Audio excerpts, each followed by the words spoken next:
nos seus resultados que você não foi um cara que focou numa área, por exemplo, para ter resultado específico naquela área, mas você conseguiu um resultado acima da média em várias áreas. E a gente tem muito esse lance aqui de entender o porquê de cada coisa. Cara, primeira pergunta. Você tem um fator determinante para ter resultados em várias áreas consecutivas? Tá, então vamos começar desse ponto que eu acho que é interessante, Vinícius, porque foco é supervalorizado.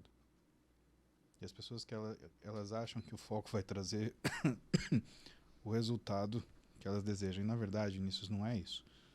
O que você precisa é esforço.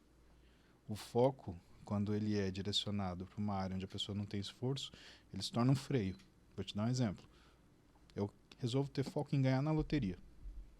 Isso é um jogo de azar. Eu jogo na loteria todo santo dia. Isso minha vida vai passando. E aí eu deixo de focar no meu trabalho, eu deixo de, aliás, investir no meu trabalho, eu deixo de investir naquilo que é a minha formação, porque o meu foco é ganhar na loteria. O que vai acontecer quando eu tiver, sei lá, vamos supor que eu comece a fazer isso aos 15 anos, que eu tenha 40 anos de idade e não ter ganho na loteria. Eu vou ter uma formação ruim, eu vou ter um trabalho ruim, eu vou ter uma vida ruim. Então o foco, ele tem que acontecer à medida que existe esforço envolvido. Então como funciona o foco? Não é você determinar somente uma área e ir trabalhar.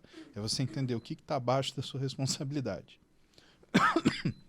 Uma vez você entendendo o que está abaixo da sua responsabilidade e saber que isso não é foco, aí você entende o que é prioridade. Se foco não é aquilo que é o fator determinante, a prioridade é. E o sucesso, pelo menos da forma que eu entendo, quando você se sucede, quando você completa alguma coisa que você se propôs a fazer, é porque você colocou aquilo em prioridade. O ano que eu prestei a prova de título da medicina esportiva, tá? Eu foquei naquilo? Não. Eu tinha meu consultório para tocar, minhas cirurgias para tocar, eu tinha minha família para ficar junto, minhas filhas para educar. Como é que eu vou pegar e deixar? Olha, vida, fica aí porque o meu foco é passar na prova. Não, a minha prioridade foi, junto com a minha família, que é sempre minha prioridade, independente de qualquer coisa. Então, pelo menos eu aprendi assim, né? Para um homem de família, a família é sempre prioridade. Eu coloquei a prova. Então, o que eu fiz?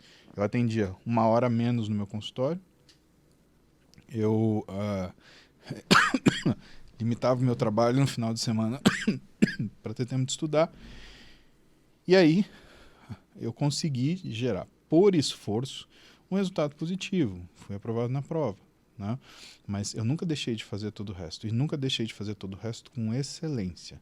Porque também, dentro do que é ter prioridade, significa você não dizer que vai abandonar outras coisas para realizar uma.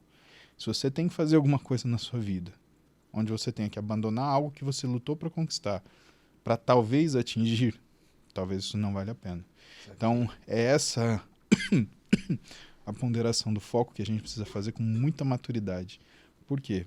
Porque às vezes você se coloca como foco algo que a chance de você conquistar, ela não está muito clara para você, porque você não calculou esforço, e talvez isso nem seja aquilo que você realmente deseja. Mas o lance tipo de priorizar, como é que você prioriza? Como é que você dá valor para algumas coisas? Eu vou priorizar isso, eu vou priorizar isso. É uma coisa que você aprende tipo de princípios quando você é pequeno? Ou como é que você define isso?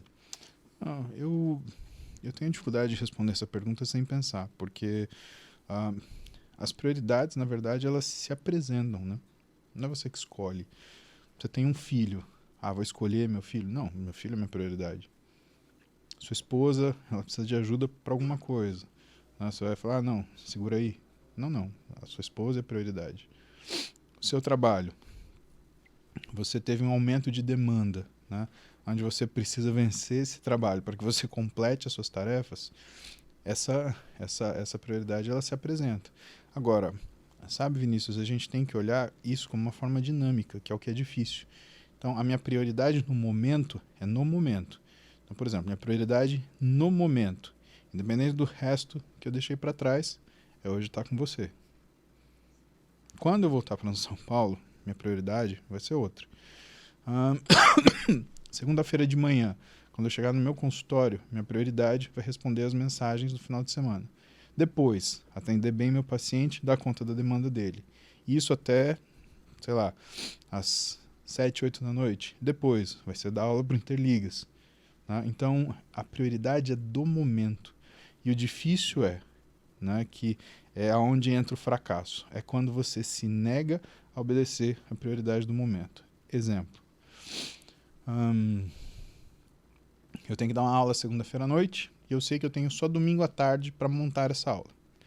Só que domingo à tarde, por alguma razão, eu sento na frente da TV, eu olho para a plataforma de filme e eu falo assim, cara, quer saber? Eu vou assistir só mais um filme. E aí eu passo a tarde assistindo 3 filmes. Não fez a aula. Eu tinha uma prioridade, fazer a aula. Ah, mas eu precisava descansar. Então, mas descansar era a sua prioridade naquele momento? Não que não fosse importante, Vinícius, mas era a sua prioridade? Não. Se eu tivesse feito aquela aula naquelas 4 horas e meia, eu teria terminado descansado? Teria. Agora eu vou ter que passar a noite fazendo essa aula, que eu terminaria em talvez 4 horas, eu vou demorar 6. Provavelmente eu não vou dormir, minha performance do dia inteiro vai ficar comprometida e à noite, quando eu for dar a aula, minha performance de didática vai estar comprometida.